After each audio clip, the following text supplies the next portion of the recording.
Welcome back to Sunday Vibes, one and all. We are back in the pub, but there's no Chris Hamill. No. It's the Yeti today. It's Zach Jalab. The birthday sat boy. in his seat. It's not your birthday today. Tomorrow, Sunday. Friday. There you go. 2 days ago. Yeah, By the time 2 days you ago. see this, I'm Zach 20. will be 20 years Wow. old. What a big boy. No longer a teenager. No longer a teenager, mate. Indeed. Let's get on to the first question then, which comes from HavrickRick03, who says, which manager would you love to see in the Premier League? Pato, lead the charge. Who are you going to go for? I think everyone knows who I'm going to go for at this point. I mean, I know there are some bigger names out there, but I've got to go Thomas Tuchel. It's an odd one. Is it an odd one? You're obsessed with him. Why is it an odd one? I'm not sure he's as good as everybody says he is. Why? What's that based on? Based on the fact he never won a title. A league title? Yeah. In Germany? Yeah. With Mainz and then with Borussia Dortmund facing the best Bayern Munich team Jurgen Klopp did it. in decades. Jurgen Klopp He did was it. playing a much weaker Bayern Munich Was he? team. Yes. Van Gaal came in and had one good campaign, then absolutely tanked the next one. Like Dortmund back then, let's not forget, had some pretty incredible talent knocking around. Like Thomas Tuchel basically had to rebuild that team. Like now Julian Weigl is a talent that everyone's interested in, but was he when they signed him? No. No, he wasn't. He was in the second 18, 16 division. unit, yeah. You know, Aubameyang is obviously now one of the best strikers in the world. Pulisic, of course, looks like an absolutely outstanding winger. Ousmane Dembele, he developed. The reason I'm excited about Tuchel is because he seems like such an obvious appointment for Arsenal when Wenger leaves. And by the way, Arsenal played Chelsea this afternoon away from home, and I've never wanted Wenger sacked. Oh my God, here we go. But I think that we're now getting to the point where he needs to be. If you lose today, should he be sacked? I think he should be sacked regardless. Oh! Or we smash Chelsea. I really do. I don't think the Chelsea game is relevant because it's not about the Chelsea game, though I do think we will get battered. Get your predictions in the comments below. I think that it's more just that he is in control of everything at the club, and there are loads of ways the club needs to move forward, and it can't until he goes. And look, you don't want to kick somebody out who's done so much for the club, but you're now at a point where he's obviously incapable of saying, I'm no longer up for this job, I'm no longer good enough for this job. What? And the club needs to say, we're a multi-billion-dollar company and we're going down the because we're letting basically an old man kind of footle around with us as his dementia project. I have a question. What if he took maybe more of a role behind the scenes? No, you can't. You wouldn't let him do It's it. exactly like Can't be Ferguson doing at it. United. Can you imagine being Too like many fingers United and too many pies, mate. Or can you imagine being United manager or Arsenal manager, and then you see the guy who literally built the club, sitting in the stands? Do you think Tuchel would need a sporting director? Obviously, he had one of the best in the game at Dortmund, but he wouldn't be able to attract Zorc.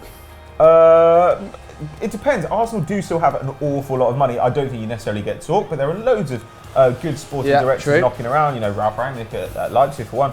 I think that Arsenal's spending power is underrated there. But yeah, there was talk that Arsenal were looking at a director of football earlier in the year before Wenger said, I'm staying, and B, absolutely not. No. But look, for me, it's Tuchel. I think that he developed players in an interesting way. He presses, he plays attacking football, he's kind of tactically astute. I think that he'd just be great fun to have in the Premier League. But the question is, I think, whether he'd end up going to Chelsea if Antonio Conte were to walk. No I way. still feel Don't see Conte it. might walk. I do as well, but I just don't see it. I think that Tuchel is chalk and cheese with the board as it is. He really fell out with the Borussia Dortmund board. He'd fall out of ours so easily as well. You can't fall out with Roman Abramovich. Well, who would be a better fit then for Chelsea if Conte were to leave? Yeah, You're a go on, Chelsea Zach. fan. You're a come on. Chelsea fan. Who would you like to see? I bring him up every time I'm on this show. Zinedine Zidane. The man, the legend. He's been at Real Madrid for 2 years and has won 2 Champions Leagues. The same amount as Sir Alex Ferguson. Yeah, I know. But Legendary. Would you take him at Chelsea? Because there's still that sort of feeling around him, isn't there, that he's not exceptional. Tactically, I at don't least. get this Chelsea side need a more because- tactical manager than Real Madrid do. Real Madrid needs a guy who just gets the best out of stars. I'll give you that because I think Zidane himself is such a big name as well. And I think for him to come to the Premier League is something that he never did as a player. Just to come as a manager and then absolutely smash it at Chelsea, then become 100% legend. We do need more of a tactical. We do need more of a tactical manager. And I think Zidane can do that. I think he has been quite lucky being at Real Madrid with the players he's got, Ronaldo, Asensio, Isco, But he's also, Kroos. man management-wise, has got that squad into the best position I think I've seen a Real Madrid squad. Yeah, sure. Ever, If he mate. was our manager, Ancelotti did it a bit. if he was our manager now, Diego Costa would still be at the club. I say that right now. Oh, that's an interesting And shout. That's difficult to say. I think that's 100% true. Yeah, well, Conte 100% true. handled that situation really badly with the text. But who takes the player, man? I don't know, mate. It's ridiculous. For me, though, I've been thinking about this, and I'll go Simeone. Yeah. I think I think Simeone. that's fair. Everybody wants to see him in the Premier League. He's now done as much as he can at Atletico Madrid. I don't really see how he can take them any further. He's won league titles, he's won cups, he's taken them to Champions League finals. I don't see that squad winning a Champions League. I really don't. Sadly, I don't think they've got the budget, and I don't think they've got the development in them. What club would you think he'd take over? Oh, it's an interesting one, because he would do a job at a sort of Manchester United after Jose Mourinho. Really, I think he's more of a Chelsea fit, because of his defensive style, because he likes physical players. I think Man United, your fans are quite demanding in terms of what they want to see from United. I'm not sure. It's true, but equally, they've almost fallen in love with Jose Mourinho a little bit. That sort of, not underdog mentality, but everybody hates us mentality. Millwall mentality. You know what, we'll band together against everybody. And I think Diego Simeone's got a little bit of that in him. I don't know why. I also think that he would be good at Chelsea, though. I think he'd be very good at Chelsea. That sort of hit on the counter-attack style. I think he'd get great use out of Morata as well, up top. But let us know who you guys think would be the best manager you want to see in the Premier League. Let us know in the comments below. Just before we go to our next question, you might notice the sound has gone down the toilet. That's because the builders have turned up. There's a construction site next door and there's a bin lorry whirring away. So get over it. The sound's not great. Hopefully you can still hear us. Edis is going to sort it out, nevertheless. Subtitles otherwise. Let's go to our next question, which comes from Eden Ibra. Which team pulled off the greatest loan move in history? And I have to say, I'm jumping in here. And I'm jumping in with my bias hat on. I think you're right, actually. I'm jumping in with my bias hat on, and I'm saying Carlos Tevez on a 2-year loan deal from West Ham. Back-to-back Premier League titles, a Champions League title, and a FIFA Club World Cup. You cannot beat that. Honestly, it is impressive. I'd be very surprised if anyone's ever won that many honours in a loan spell. It would be crazy if they have. He was so integral, and I also think he formed one of the best front threes I've watched in the Premier League. Ronaldo, Rooney and Tevez were absurd. Yeah. There were parts in that season where they were completely unplayable. Tevez not the best goal scorer, I would say, but his movement and his tenacity made so much room for Ronaldo. And Ronaldo just slapped teams during those couple of seasons that Tevez was there. The worst thing about the loan, though, was he went back to West Ham, who then sold him to Man City, and we all know about the advertising board afterwards, got him on quite a cheap fee, did rather well at Man City as well before he decided he wanted to start playing golf 4 times a week. That was weird. Not training. But yeah, Carlos Tevez, unbeatable. That's definitely the best loan move in history. I can think of a couple of people who went on loan and won titles. So Javier Hernandez was there for La Decima. Yes. Henrik Larsson went to United, of course. Henrik Larsson, big move. But actually, when you think about people who really changed the fortunes of a club, then it's going to sound weird, but Mamadou Sakho going on loan to Crystal Palace last season. Kept them up. And Brilliant shout. That's worth, what, £150 million for that club over the course of last season and this season? Yeah. Like that, he might have genuinely changed the next 10 years of Crystal Palace. Like, that is a remarkable thing. If you're a Crystal Palace fan, that's one of the best transfers in your club's history. And also, what about Yossi Benayoun? No. Kept us in the top 4. What a bloke. Scored against Norwich. Scored the winner against Villa. What a man. Incredible. God. I don't know what's going on. I think Jesus Christ, I think a building just fell down.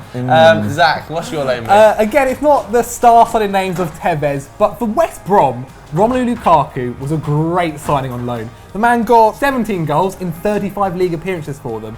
Although, I know they did try to sign him afterwards when he left, but he went to Everton instead. Probably Everton paid more money, but he got them 8th place that season. That's very basically, He basically did that himself. He was outrageous. Yeah, I've got a friend who's a West Brom fan who says he's one of the best players they've ever had in Premier League history. Oh wow! Yeah, he's up more there than with Chris likely, Brunt 100%. and Claudio Yacob. No, but seriously, mate, that's like a feat to go on loan for Well, one the match season has gone and be one to of the club's United, nearly Scored a 90 hat-trick million against as well. Yeah, I mean, they were desperate to sign him, weren't they? It was a big loss for them to miss out on him. But clearly he's gone on to bigger and better things now. He's with the Red Devils, lads. Right.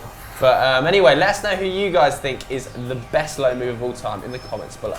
Next question comes from Big77, who asks who's the best Premier League goalkeeper of all time. This clearly comes off the back of the Fan Hour, our Wednesday live stream on YouTube, in which I said Thibaut Courtois is one of the most overrated players in the Premier League and got hammered on all social media. I'll tell you the reason I said it is because there's 5 better goalkeepers than him in the world, and he constantly gets compared to David De Gea, who is battling with Manuel Neuer for even 1 the and 2. builders outside disagree with you. They're trying to drown you out. It's Name ridiculous. Name the 5. David De Gea. I'll give him. Yeah. I actually think Manuel Neuer is the best in the world. David De Gea. Yes. Hugo Lloris. No. Agree. Jan Oblak. Agree. Buffon.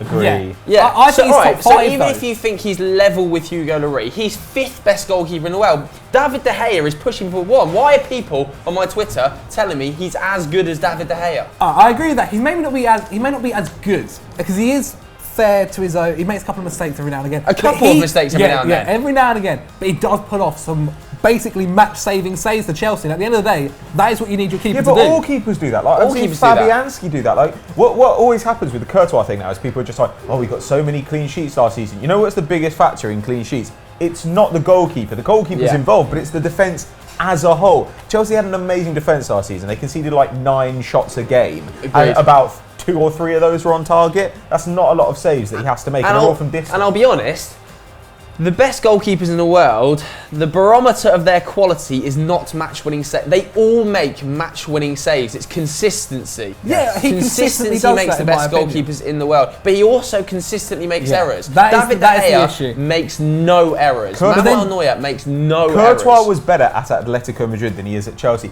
De Gea genuinely kept Man United in the top 4 on his own for 2 seasons. Yeah, he was there. He was their player of the season 2 seasons running. You will never say that about For the Courtois. first couple of seasons that he was at United, he himself made a lot of mistakes as well. 100%. Yeah, and you've got to remember, he's only been at Chelsea I'm not for a couple denying of years that as well. But I'm still saying people compare him to David De Gea. The age difference is huge. When David De Gea went to United, he was, 19? Like, Thibaut Courtois is now, I think, 24. Like, those are not comparable situations. Jan Oblak, I think, is still younger than Courtois. Yeah. And I don't know. I mean, I agree with Joe that there are 5 better keepers in the world, but if we're going to go back to the question, let's go back to the question. The best keeper, the best Premier League keeper of all time. There are 2, maybe 3 choices. Go on. And the obviously correct choice is Petr Cech. That's a howler. I'm agreeing. He's going to say Petr Schmeichel because he's wrong, exactly. because he actually doesn't remember Schmeichel, but because he's a United player, Joe. I'm not going to say Schmeichel. Who are you going to say? Van der Sar? I'm going to say Edwin van der Sar. No, I think Edwin van der Sar was an absolute behemoth of a man.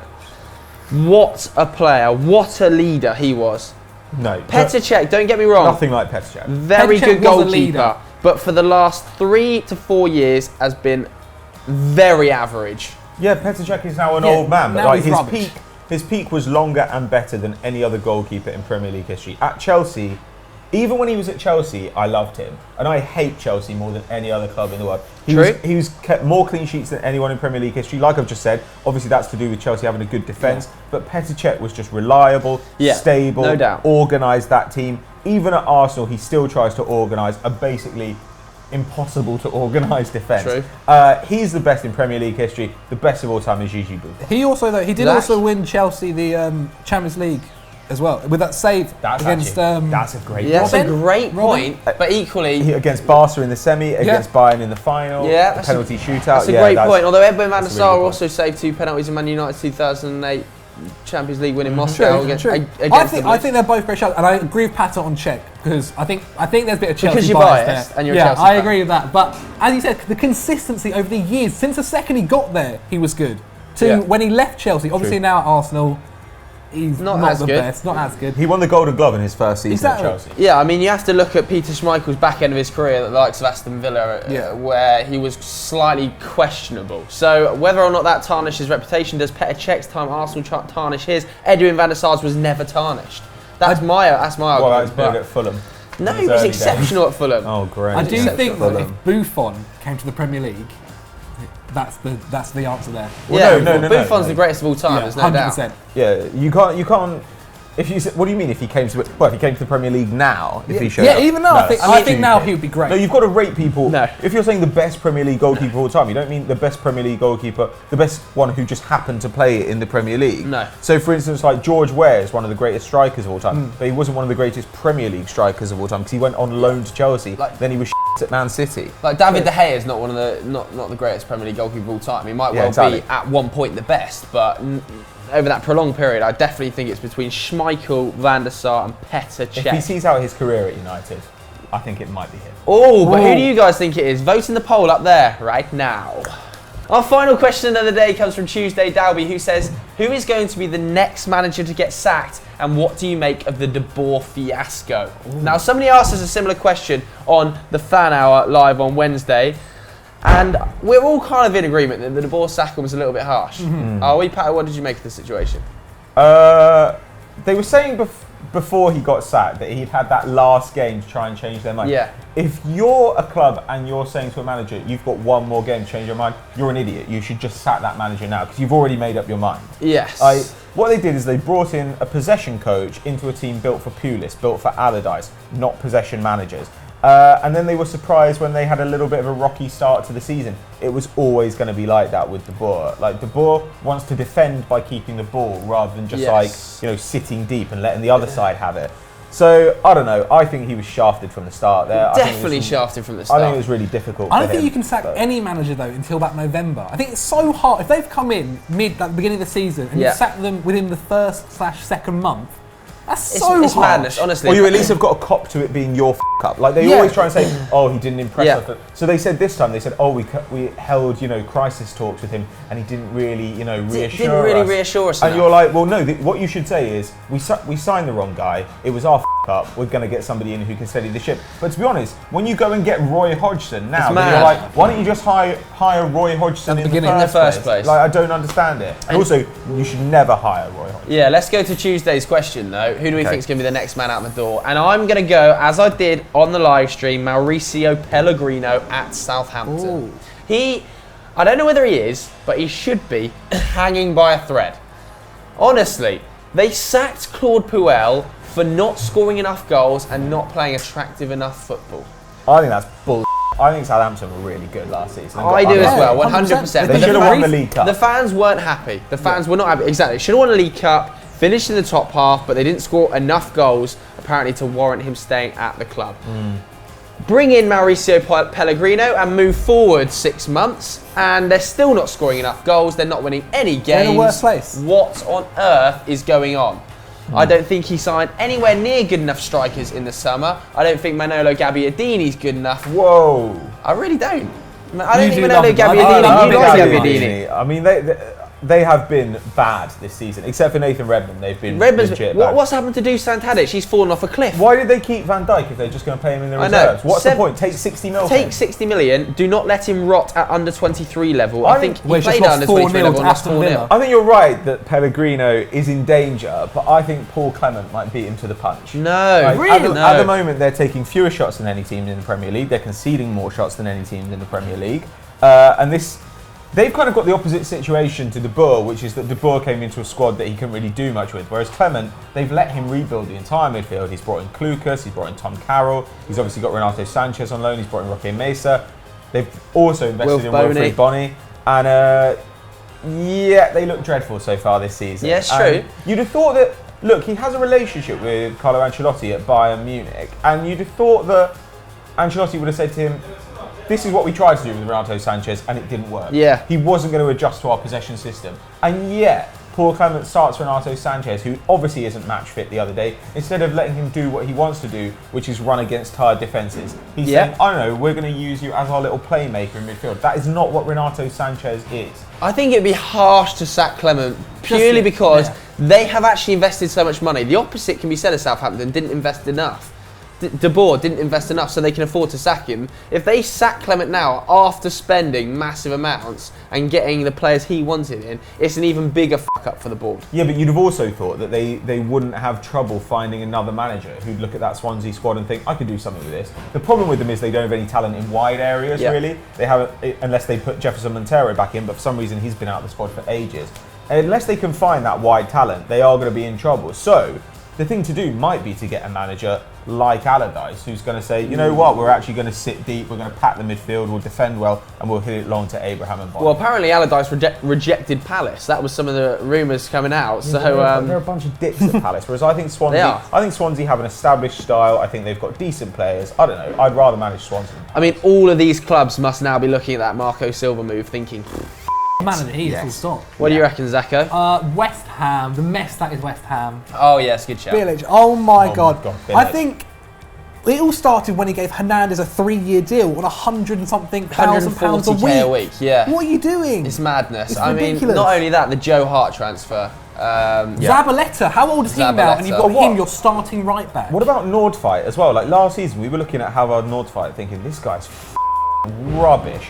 And then Julian Nagelsmann at Hoffenheim, who are a Champions League side, has said, you know what, we can get use out of this guy. So and he has. If a Champions League manager at Champions League side says, we can use this player, but you can't use him at mid to lower table West Ham, maybe you're a idiot. And also, Bilic is at proper loggerheads with the board, isn't he? Yeah. The board are saying one thing, he's saying another. He's laughing at the Sporting Lisbon chairman, calling them the Dildo Brothers. It's all gone a little bit Pete Tong there. I think he's next to go 100%. Yeah, you might be right. I think that he basically will go because he's so loggerheads with the board. The others can kind of appease the board a little bit. Bilic will just say, F off, I'm done then. I think that's what's going to happen. But who do you think is going to be the next man out of the door? Vote in the poll up there and let us know in the comments down there. Dueling it.